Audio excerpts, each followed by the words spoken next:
मैं doctor Sanjay Kumar Singh, assistant professor department of commerce, Ghatshila college Ghatshila. आज हम लोग डिसीजन मेकिंग पे चर्चा करेंगे, निर्णय पर।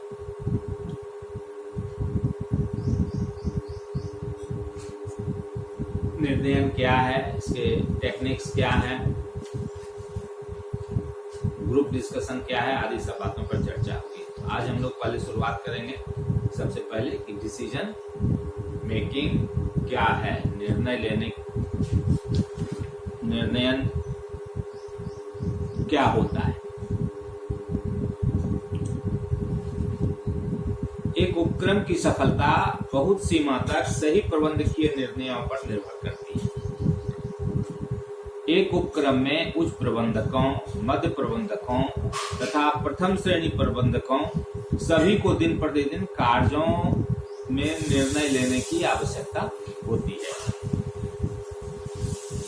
इस प्रकार एक उपक्रम के संचालन में निर्णय का बहुत ही अधिक महत्व होता है। सही निर्णय होगा तो सही प्रतिफल मिलेगा, गलत निर्णय होगा तो गलत प्रतिफल मिलेगा। इसलिए निर्णय बहुत ही आवश्यक और महत्वपूर्ण माना गया है किसी भी फर्म की सफलता के लिए।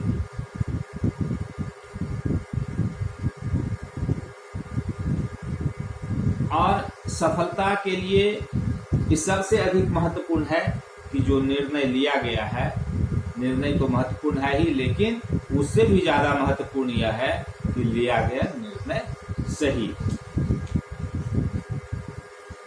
निर्णय क्या है, डिसीजन मेकिंग क्या है?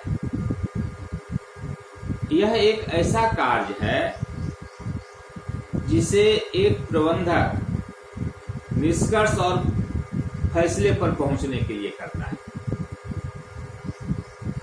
मौजूद विभिन्न विकल्पों में से किसी एक विकल्प का चुनाव करना, सर्वोत्तम विकल्प का चुनाव करना, यही निर्णय कहलाता है। हमारे पास बहुत सारे विकल्प मौजूद हैं। अब उनका विश्लेषण करने के बाद किसी एक बिंदु पर स्थिर होना, किसी एक निर्णय पर कायम होना, किसी एक विकल्प को जो कि सर्वोत्तम हो उसे अपनाना, यही निर्णय लेना कहा जाता है, निर्णय कहा जाता है।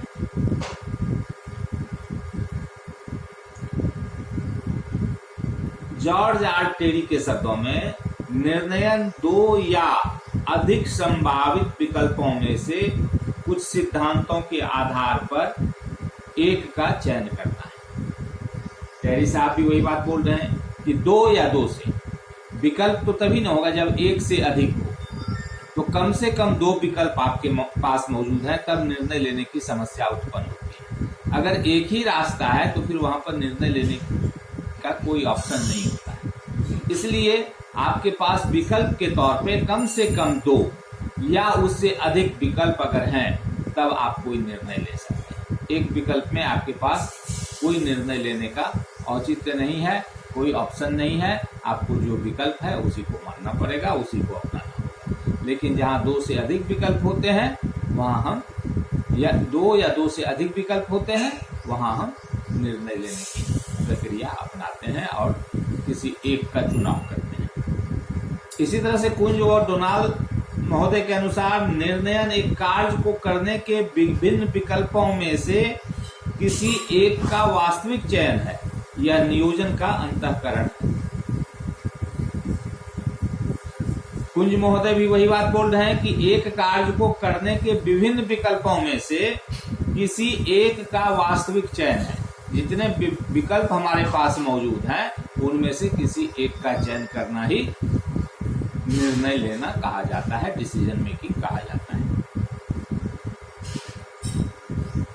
इसी तरह से प्रोफेसर आर वाइने मोंडी के अनुसार निर्णय को एक ऐसी प्रक्रिया कहा जा सकता है जिसके द्वारा हम विकल्पों का मूल्यांकन करते हैं तथा उनमें से किसी एक का चुनाव करते हैं। अर्थात जो हमारे पास मौजूद विकल्प हैं, उस विकल्प में से हम कैसे किसी एक विकल्प को चुन लेंगे। हमारे पास एक से ज्यादा विकल्प मौजूद हैं, तो हम निर्णय ले लेंगे कि यह विकल्प कर रहे हैं, यही सर्वोत्तम होगा। तो हम कैसे मान लेंगे कि वह विकल्प सर्वोत्तम है? तो वही वाइनेमोंडी साहब के अनुसार हम पहले विकल्पों का मूल्यांकन करते हैं।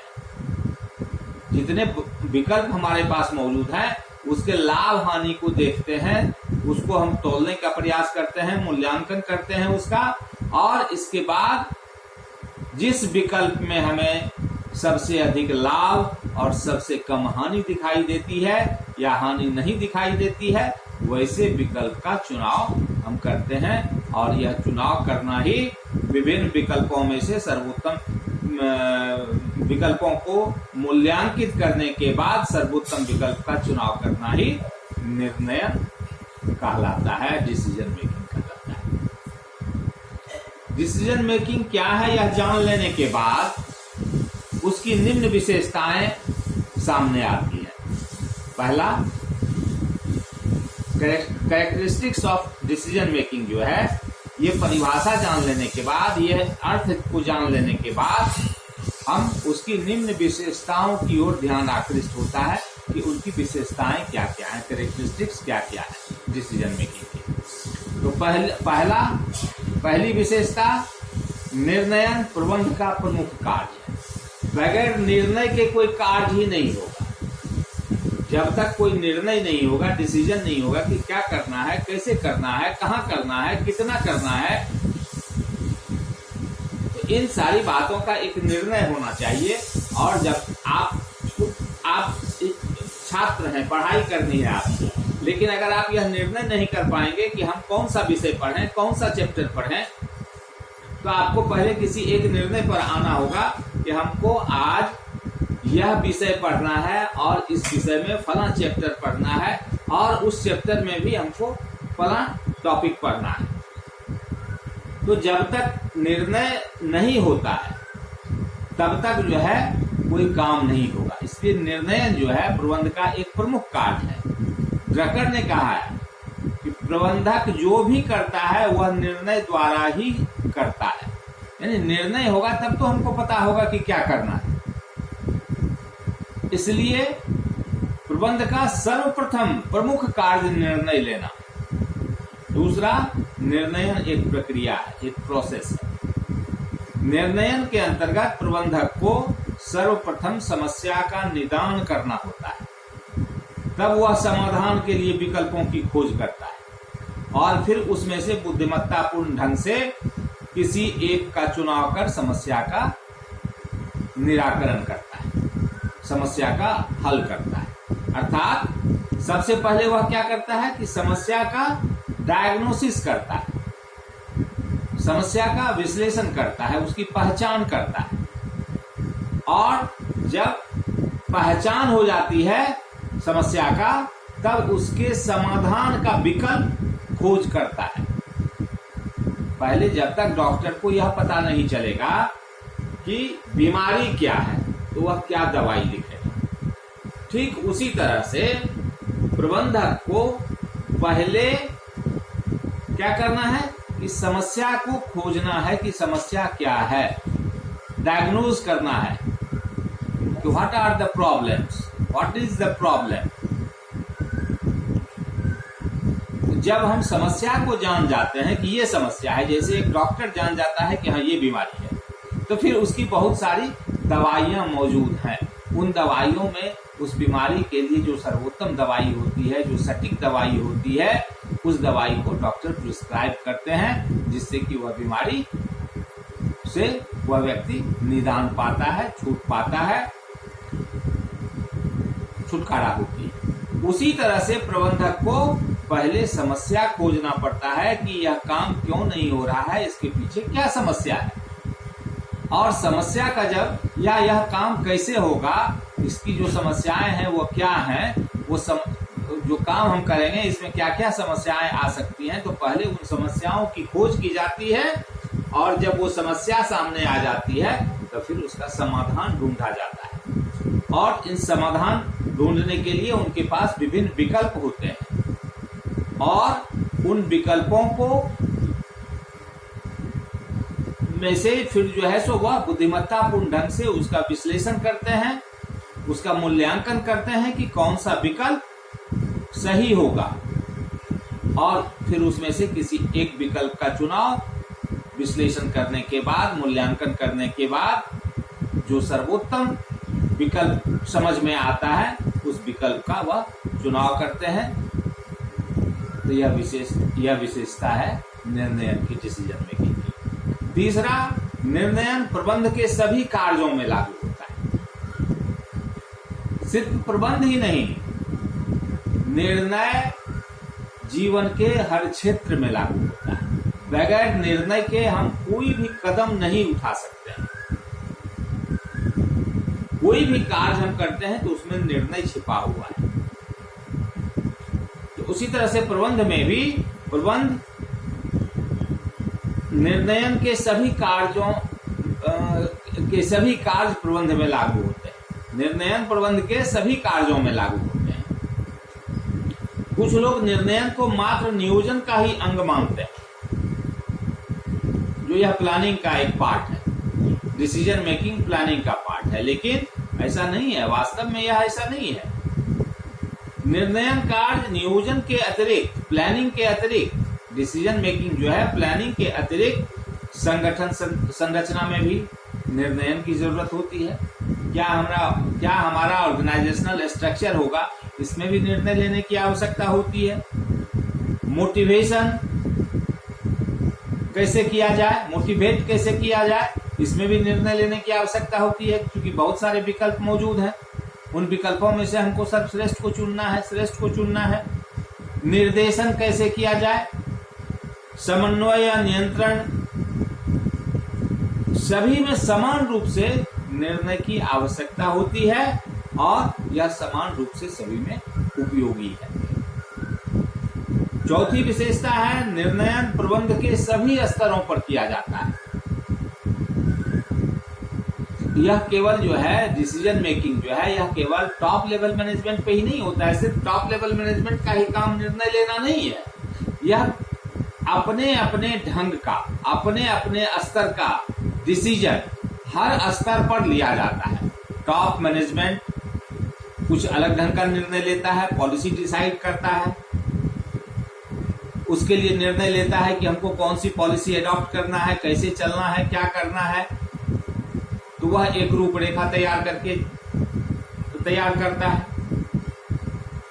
मध्य श्रेणी जो है सो उसको लागू करने के लिए क्या क्या, कैसे कैसे हम इसको लागू करेंगे जिससे यह सहूलियत से हो, आसानी से हो, सब कुछ हो, या विभिन्न तरह का उसको मिडिल लेवल की जो समस्याएं हैं उन समस्याओं को समाधान करने के लिए वह निर्णय लेता है।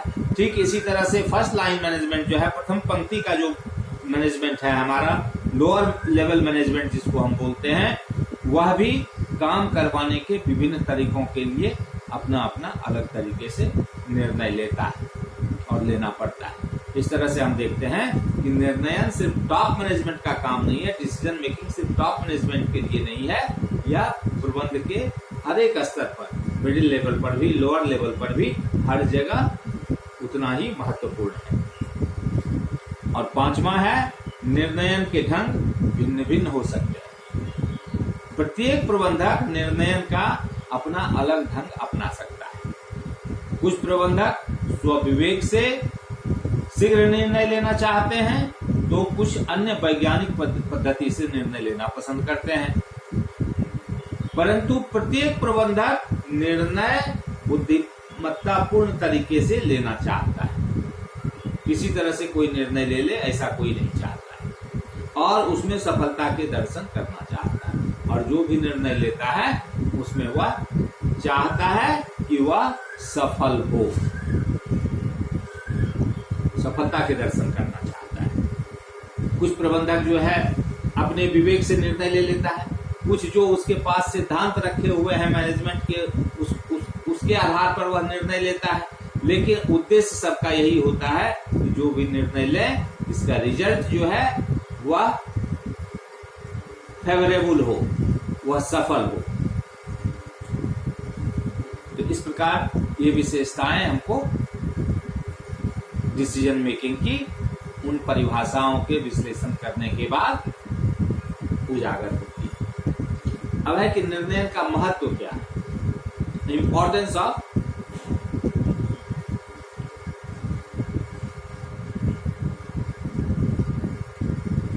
Decision making.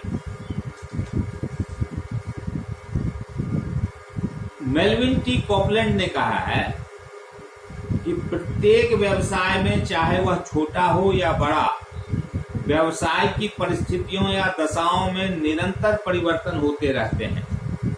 कर्मचारियों में भी परिवर्तन होते हैं और आकस्मिक घटनाएं घटती हैं।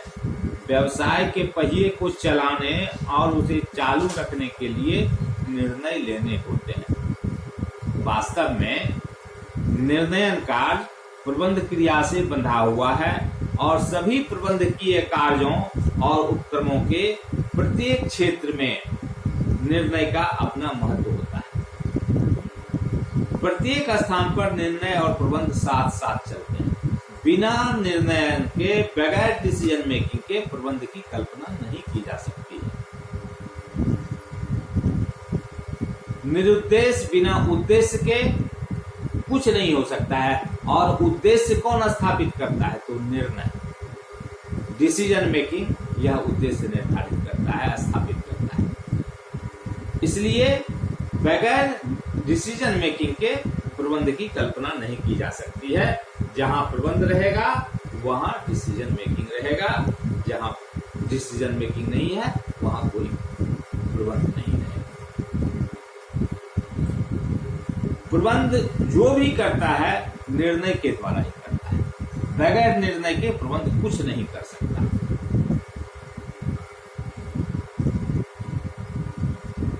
सामान्यतया एक उपक्रम में निर्णयन किस प्रकार उपयोगी हो सकता है, इसको हम लोग इस शीर्षक के अंतर्गत रख के हम इसकी विवेचना कर सकते हैं। पहला, नियोजन में उपयोगी, प्लानिंग में यूजफुल, यूजफुल इन प्लानिंग, नियोजन में उपयोगी। क्योंकि निर्णय भविष्य में किए जाने वाले कार्यों के लिए होते हैं, लिए जाते हैं, और नियोजन भी उपक्रम की भावी योजनाओं से ही संबंध रखता है। प्लानिंग भी हम जो है वह भविष्य के लिए करते हैं, और निर्णय भी आने वाले समय के लिए लिया जाता है, भविष्य के लिए किया जाता है। जो काम भविष्य में किए जाएंगे उसके लिए निर्णय लिए जाते हैं, और नियोजन भी उपक्रम की भावी योजनाओं से ही संबंध रखता है। नियोजन के लिए निर्णय अत्यंत महत्वपूर्ण माना जाता है। कोई भी जो प्लानिंग करते हैं वह भविष्य के लिए होता है, और निर्णय भी भविष्य के लिए किया जाता है। इसलिए प्लानिंग के लिए निर्णय बहुत ही जरूरत है। कोई भी जो प्लान करते हैं उससे पहले हमारा जो है ये निर्णय की जो प्रक्रिया है वह अच्छा होना चाहिए, सटीक होना चाहिए, तभी हमारा प्लानिंग सही होगा।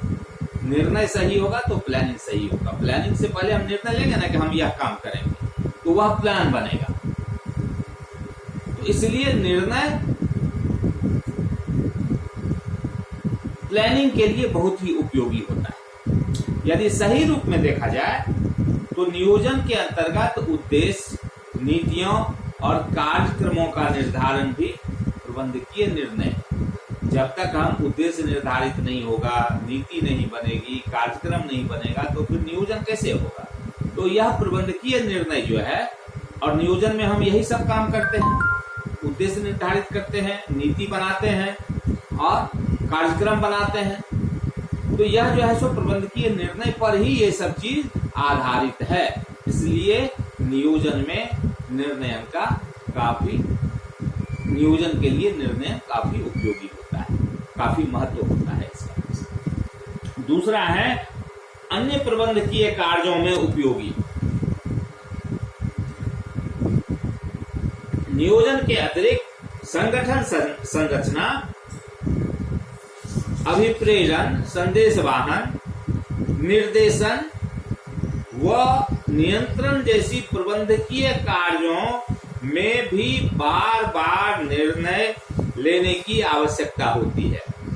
नियोजन के अतिरिक्त भी संगठन संरचना, जो हमारा ऑर्गेनाइजेशनल स्ट्रक्चर है, अभिप्रेरणा मोटिवेशन, संदेशवाहन कम्युनिकेशन, डायरेक्शन, कंट्रोल, ये सब जो हमारे प्रबंधकीय कार्य हैं बगैर निर्णय के संभव नहीं है। सभी चीज में निर्णय लेने की आवश्यकता है, डिसीजन मेकिंग की आवश्यकता है।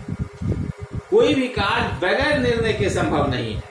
हमको संरचना, किस तरह का संरचना तैयार करना है, किस तरह से अपने कर्मचारियों को मोटिवेट करना है, किस तरह से अपने ग्राहकों को मोटिवेट करना है, किस तरह से जो है सो कोऑर्डिनेशन स्थापित करना है, इन सारी बातों का निर्णय लेना होता है। इसलिए बगैर, इसकी महत्ता इससे साबित होती है कि यह कितना महत्वपूर्ण है प्रबंध के लिए, कि बगैर निर्णय के हम प्रबंध की कल्पना नहीं कर सकते हैं और प्रबंध के विभिन्न कार्यों की कल्पना नहीं कर सकते हैं। इनमें से किसी बात की कल्पना हम बगैर निर्णय के नहीं कर सकते हैं। इसलिए निर्णयन जो है, डिसीजन मेकिंग जो है, प्रबंध के लिए काफी महत्वपूर्ण है। श्रमिकों को अभिप्रेरित करते हैं कौन सी भुगतान पद्धति अपनाई जाए, इसका निर्णय लेना। उपक्रम के संगठन का संरचना क्या हो, रेखीय हो या कर्मचारी हो या कार्यात्मक हो, किन रेखीय प्रबंधकों की, विशेषज्ञों की परामर्श सेवा प्रदान की जाए। तो ये सारे बात जो है सो निर्णय के अंतर्गत, जब तक आप निर्णय लेकर के किसी एक जगह पर खड़ा नहीं होइएगा तब तक विकल्प आपके पास बहुत है। आपको निर्णय करना पड़ेगा, प्रबंध को निर्णय करना पड़ेगा कि विकल्प में से हम किसको चुने, कौन सा तरीका अपनावें, कौन सा वेज रेट हम अपनावें, पेमेंट सिस्टम हम अपनावें, वेज पेमेंट सिस्टम हम अपनावें। तो ये सारा चीज निर्णय के अंतर्गत आता है। इसलिए बगैर निर्णय के इसकी कल्पना करना बेकार है, संभव नहीं है। इसलिए निर्णय बहुत ही प्रबंध के लिए बहुत ही एक महत्व रखता है। तीसरा है विभागीय प्रबंध में उपयोगी। उपक्रम के प्रत्येक विभाग में जितने भी डिपार्टमेंट्स हैं, उसमें प्रोडक्शन हो, सेल हो, फाइनेंस हो,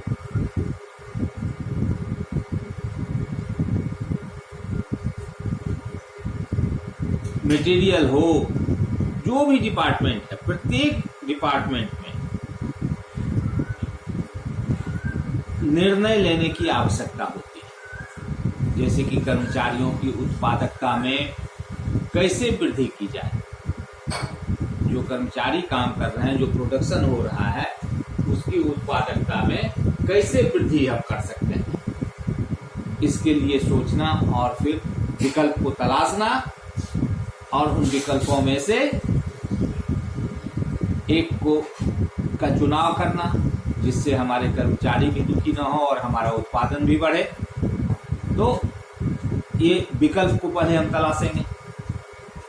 उत्पादन क्यों कम हो रहा है, इसको पहले हम खोजेंगे। उसमें क्या परिवर्तन हम कर सकते हैं, ये हम खोजेंगे। और फिर ये सब चीजों का विश्लेषण करने के बाद एक निर्णय पर हम आएंगे, वही हमारा विकल्प कहलाएगा और वही हमारा निर्णय कहलाएगा।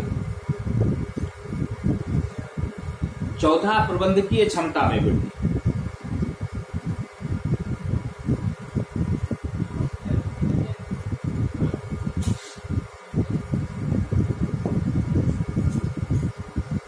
Increase in managerial ability, managerial efficiency.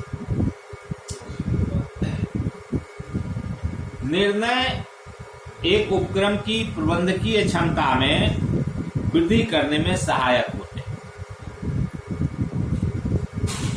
जब तक निर्णय नहीं होगा तो काम आगे बढ़ेगा नहीं, और निर्णय की प्रक्रिया को अगर हम छोड़ देते हैं तो फिर जहां पर हम हैं वहीं पर स्थिर रह जाते हैं। इसलिए कहा जाता है कि निर्णय जो है, जो ये जो निर्णय लेते रहने की जो प्रक्रिया है, समस्याओं को खोजना, उसका निदान करना, डायग्नोज करना उसको, और फिर उसके लिए विकल्प तलाश करना, कौन कौन विकल्प हो सकता है, और उन विकल्पों में से फिर नए अच्छे विकल्प को निर्णय के रूप में स्थापित करना।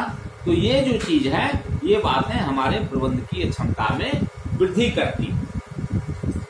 प्रबंध की जो क्षमता है, एफिशिएंसी है,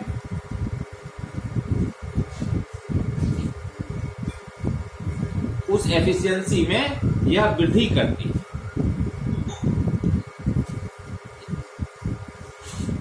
यह कैसे होता है?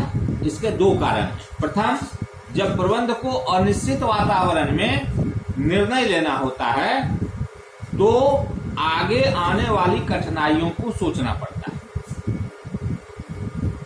जब प्रबंध कोई भी जो निर्णय होता है वो अनिश्चित वातावरण में होता है, क्योंकि भविष्य अनिश्चित है, भविष्य में क्या होगा यह कहा नहीं जा सकता है, और कोई भी निर्णय भविष्य के लिए होता है।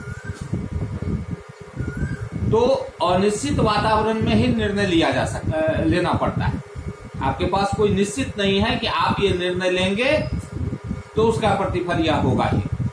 तो जो वातावरण है वह अनिश्चित है। अभी जो है निर्णय हम ले रहे हैं वर्तमान में, और ले रहे हैं कब के लिए? तो भविष्य के लिए, कल के लिए। और कल हो सकता है कि आज जिस वातावरण में बैठ करके हम निर्णय ले रहे हैं, कल यह वातावरण नहीं रहे, कल यह अनिश्चित है, वातावरण निश्चित नहीं है, कल वह बदल सकता है, पल पल यह बदलते रहता है। इसलिए अनिश्चित वातावरण में निर्णय लेना पड़ता है। तो आगे आने वाली कठिनाइयों के बारे में भी सोचना पड़ता है। जब हम कल के बारे में सोच रहे हैं, निर्णय लेने जा रहे हैं, तो कल क्या क्या कठिनाइयां आ सकती हैं, क्या क्या सहूलियत हो सकते हैं, इन सब बातों पर भी हमको विचार करना पड़ता है।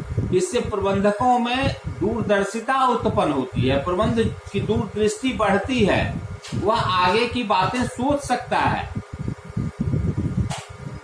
तो इस तरह की बार बार जो यह प्रक्रिया होती है, तो प्रबंधक के क्षमता में वृद्धि होती है, प्रबंधकीय क्षमता में, उसकी जो मैनेजरियल एबिलिटी है, मैनेजरियल इफिशियंसी है, उसमें वृद्धि होती है, उसकी दूरदर्शिता बढ़ती है, उसमें दूरदर्शिता उत्पन्न होता है। और दूसरा, भविष्य के संबंध में निर्णय वर्तमान में कर लिए जाते हैं। भविष्य का निर्णय आज के डेट में किया जाता है, वर्तमान में किया जाता है, तो प्रबंधकीय कार्य सही दिशा में प्रभावित होते रहता है।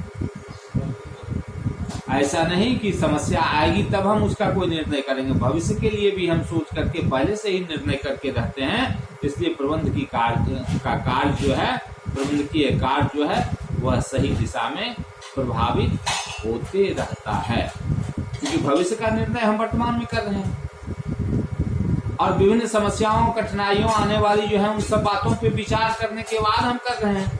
अतः हमारा जो कार्य है वह सही दिशा में, सही ढंग से प्रभावित होते रहता है।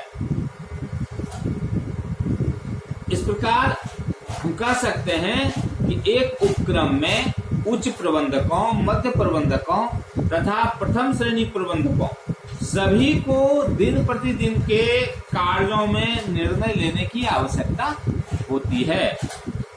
इस प्रकार एक उपक्रम के संचालन में निर्णय का महत्व तो है ही, परंतु इससे भी अधिक महत्वपूर्ण यह है कि लिए गए निर्णय सही हों। इसका तात्पर्य यह नहीं है कि प्रबंधकों के 100% 100% निर्णय जो है उनके वो सही होंगे। यह तो असंभव है कि किसी भी व्यक्ति का अनिश्चितता के वातावरण में भविष्य के लिए लिए गए निर्णय 100% सही हों। कुछ तो उसमें जो है सो निर्णय गलत भी हो सकता है, सटीक नहीं भी हो सकता है। इसलिए यह 100% कभी भी सही नहीं हो सकता है। 100% निर्णय सही हो ऐसा यह संभव नहीं है। लेकिन एक सफल प्रबंधक वही माना जाता है जो औसतन अधिकांश दशाओं में सही निर्णय लेने में समर्थ होते हैं।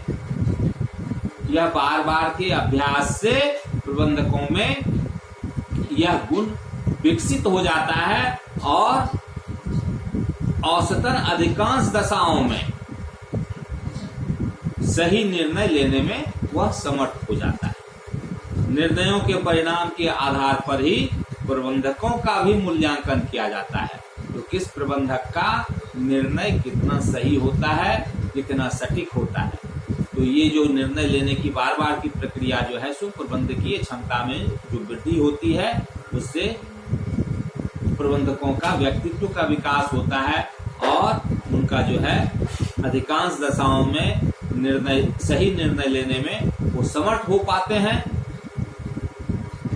और उस आधार पर फिर उनका मूल्यांकन भी किया जाता है।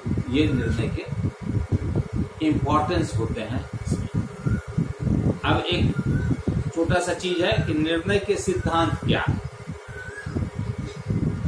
क्योंकि एक उपक्रम की सफलता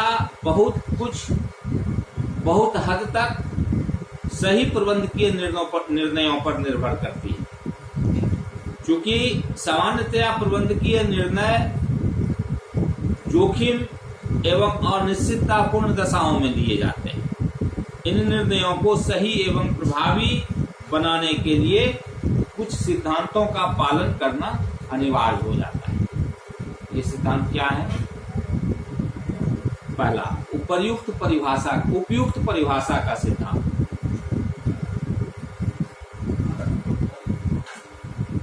निर्णय के लिए यह आवश्यक है कि विचारार्थ समस्या को, विचार के लिए लाए गए समस्या को उपयुक्त ढंग से परिभाषित कर लिया जाए। जो समस्या हमारे सामने आई है, हमारे विचार के लिए आई है, डिस्कशन के लिए आई है, उस समस्या का उपयुक्त ढंग से पहले उसको परिभाषित कर दिया जाए कि समस्या क्या है, जिससे कि उसको ठीक रूप में पहचानने की व्यवस्था की जा सके। समस्या क्या है तब तो हम उसको पहचानेंगे कि समस्या क्या है। तो इसलिए समस्या को पहले सही रूप में जानने की उसके लिए उसको पहले परिभाषित करना आवश्यक है, और वह जब परिभाषित हो जाती है तब उसका हम विकल्प ढूंढना शुरू करते हैं। इसलिए पहला सिद्धांत है कि उपयुक्त परिभाषा का सिद्धांत, यानी कि जो भी समस्या है उस समस्या को उपयुक्त ढंग से परिभाषित किया जाए, जिससे कि समस्या को ठीक रूप में पहचानने की व्यवस्था की जा सके। कहा जाता है कि पूर्णतः परिभाषित समस्याएं स्वयं ही आधी हल होती हैं। जब आप समस्या को समझ जाएंगे जो क्या समस्या है, तो आधा हल ऐसे ही निकल जाता है। आप अकाउंट्स का पेपर बनाते हैं, आपको दिक्कत होती है, लेकिन जब आप फॉर्मूला को जान जाते हैं, सिद्धांत को, अकाउंटिंग प्रिंसिपल्स को जान जाते हैं, जो कैसे इसको बनाना है उसके नियम को जान जाते हैं, तो आपके दिमाग में उस सवाल को हल करने की समस्या का 50% से ज्यादा निदान बगैर उसको हल शुरू करने के पहले ही आपके दिमाग में आ जाता है। दूसरा सिद्धांत है ठोस तथ्यों का सिद्धांत। निर्णय ठोस तथ्यों पर आधारित होना चाहिए। निर्णय जो हम लेते हैं उसके पीछे ठोस आधार होना चाहिए कि हम क्यों यह निर्णय ले रहे हैं। ऐसा नहीं कि कुछ भी हम निर्णय ले लें, उसके पीछे एक तर्क होना चाहिए, सही तर्क होना चाहिए, ठोस तर्क होना चाहिए। बगैर ठोस तर्क पर आधारित निर्णय कभी सही नहीं हो सकता है। इसलिए निर्णय लेने में जल्दबाजी हानिकारक होती है। ये जो सिद्धांत है ठोस तथ्यों का सिद्धांत, यह बहुत ही आवश्यक होता है। निर्णय से पूर्व उस समस्या से संबंधित सभी तथ्यों को, जो जिस समस्या का हम पर चर्चा कर रहे हैं, विमर्श कर रहे हैं, उस पर निर्णय लेने से पहले हमको सभी तथ्यों को एकत्रित एवं विश्लेषित करना चाहिए तथा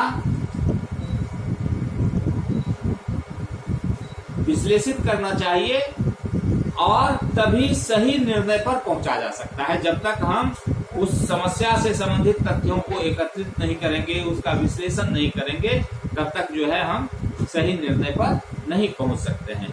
इसलिए निर्णय का जो है, डिसीजन मेकिंग का जो है दूसरा सिद्धांत है ठोस तथ्यों का सिद्धांत। तथ्य ठोस होना चाहिए। तीसरा, पहचान का सिद्धांत। कभी कभी एक ही उद्देश्य या समस्या का रूप समय के साथ साथ परिवर्तित हो जाता है।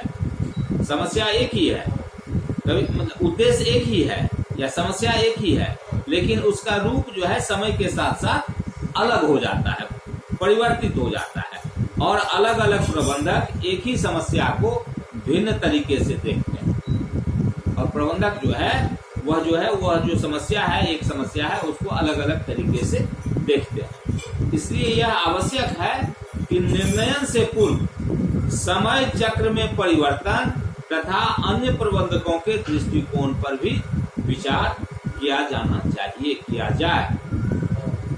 और चौथा है जोखिम व अनिश्चितता का सिद्धांत। निश्चित दशाओं में निर्णय लेना।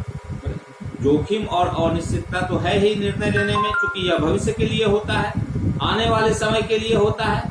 और आज के डेट में हम करते हैं, वर्तमान में हम करते हैं भविष्य की संभावनाओं पर विचार करते हुए, जो कि संभावनाएं होती हैं और निश्चित होती हैं, उसमें जोखिम भी होता है।